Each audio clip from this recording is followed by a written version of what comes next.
Oke, maka diperkirakan Pithecanthropus mojokertensis ini karena memiliki ciri berbadan tegap, mereka juga jalannya diperkirakan sudah tegak, ya. Kemudian di sini ada ciri selanjutnya, ada tonjolan kening tebal. Ini seperti di sini, ya.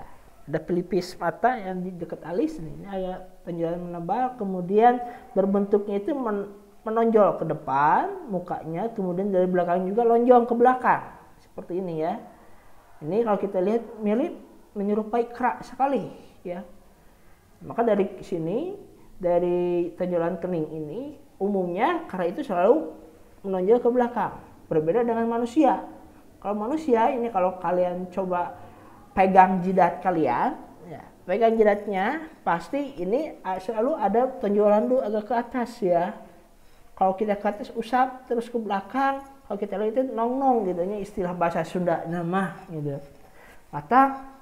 Makanya ya harus bangga kalau punya tarang nong-nong atau jidat nong-nong itu, karena merupakan perbedaan antara manusia dengan kera gitu. Kan suka ada yang ngeledek juga ya, ngebully, wah nong-nong kamu mah gitu. Lebih baik nong-nong. Nong-nong itu ciri dari manusia, yang membedakan manusia dengan kera gitu ya. Ini salah satu cirinya aja gitu ya. Kemudian otot-otot tengkuknya ini kuku, otot tengkuknya ini kuat, kukuh ya, karena ditopang dengan otot-otot di sini ya. Otot rahang di sini juga sama ada ototnya, sama seperti manusia perkiraannya ya.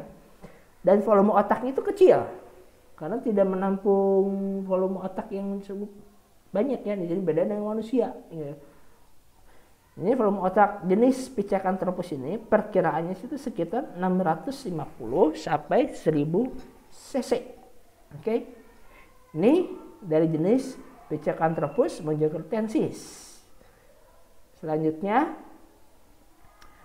ada jenis Pithecanthropus erectus, atau ada para ahli juga sejarawan agak menyamakannya dengan jenis Homo erectus ya.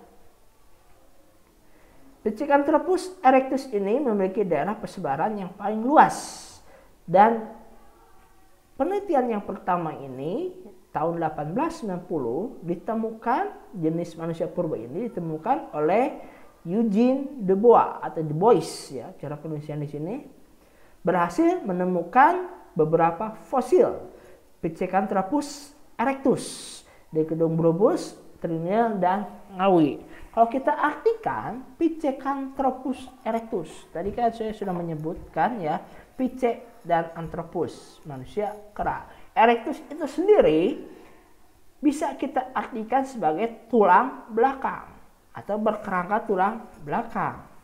Nah, ini mencirikan bahwa manusia kera yang memiliki tulang belakang, atau juga bisa kita artikan dari secara pengertian lainnya, yaitu manusia kera yang berjalan tegak. Kenapa berjalan tegak? Karena sudah memiliki tulang belakang yang menyerupai tulang belakang manusia. Oke, pada saat ini nama ilmiah Pithecanthropus ini diakui sebagai Homo erectus. Para ahli paleoantropologi perkiraan Homo erectus ini berasal dari Afrika yang bermigrasi selama masa Pleistosen ya, sekitar 2 juta tahun yang lalu.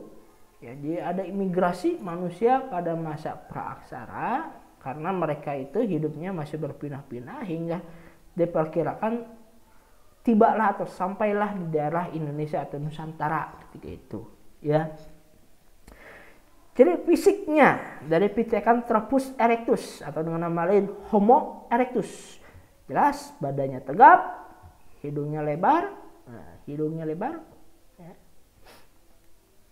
Kemudian tidak ada dagu.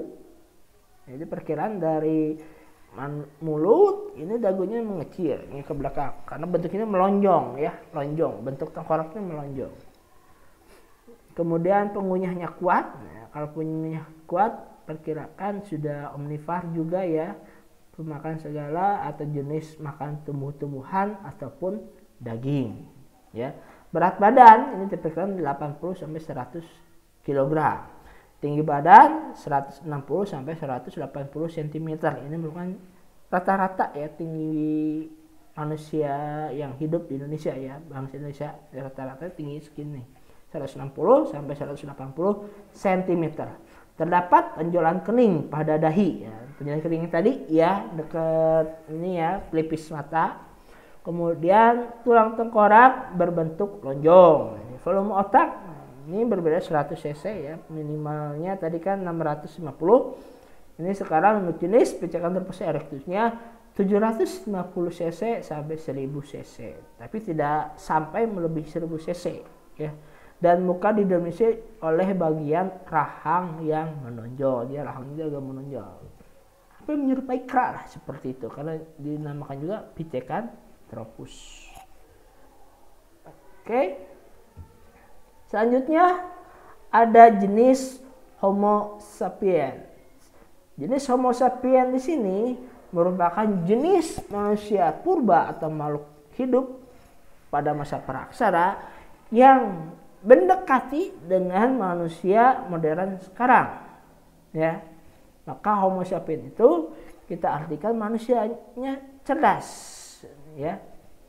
Dan manusia Homo yang hidup pada masa praksara itu mereka hidupnya juga sudah menetap, kemudian hidupnya sudah bercocok tanam, ada yang berternak juga, sudah mengenal berbagai macam pekerjaan lah gitu ya. Tapi belum ada teknologi seperti sekarang ya. Oke. Jenis Homo sapiens yang ditemukan di Indonesia diantaranya ada 3 jenis. Ada Homo wajakensis, Homo saurensis, dan Homo floresiensis. Ya, tingkat kecerdasan Homo sapiens ini salah satu volumenya itu otaknya itu jauh lebih besar dibandingkan jenis manusia purba yang sebelum-sebelumnya yang tadi saya bahas ya. Homo sapiens ini berkiraan memiliki ciri-ciri fisik. Tengkoraknya besar, ya, tengkoraknya seperti menyerupai tengkorak manusia sekarang. Volume otaknya ini diperkirakan bisa menampung 1650 cc. Ini sudah menyerupai rata-rata atau batas minimal rata-rata dari jenis manusia yang hidup modern sekarang. Ya, mukanya itu datar dan lebar, akar hidung lebar, hampir sama seperti manusia modern sekarang. Ya, bagian mulut menonjol sedikit, dahi agak miring, ini agak miring ini. Karena tadi daya tampungnya hanya sampai 1650 cc ya daya tampung otaknya itu. Kemudian di atas rongga mata ada busur kening yang nyata. Di sekitaran sini juga ada ya, maksudnya di sini. Coba kalian pegang juga tengkorak kalian, pelipis matanya gitu kan. Jangan-jangan saya jenis manusia Homo sapiens gitu ya. Karena Homo sapiens ini memang menyerupai jenis manusia yang hidup di masa modern sekarang. Ya. Kemudian langit-langit mulut besar dan dalam. Rahang bawah masif, gigi besar-besar, serta tinggi perkiraan sekitar 173 cm. Hampir menyerupai gigi manusia modern sekarang, gitu ya. Beberapa jenis tadi ada 3 ya. Yang pertama Homo wajakensis, manusia dari wajak. Ditemukan di daerah wajak ya, ditemukan di lembah sungai berantas wajak. Fosil Homo wajakensis ditemukan pada lapisan Pleistosen atas oleh Eugene de Bois atau Eugene de Bois 1889. Manusia purba ini diperkirakan hidup pada 40 sampai 25.000 tahun yang lalu. Von Koenigswald mengkategorikan Homo wajakensis ini dalam jenis Homo sapiens karena sudah mengenal upacara penguburan. Jadi perkirakannya ini manusia Homo wajakensis hidupnya pada masa tahap megalitikum ya, dimana manusia di masa megalitikum ini sudah mengenal sistem kepercayaan. Megalitikum itu mega besar, batu besar ya, temuan batu besar yang mana temuan batu besar ini selalu digunakan manusia purba untuk ritual kepercayaan.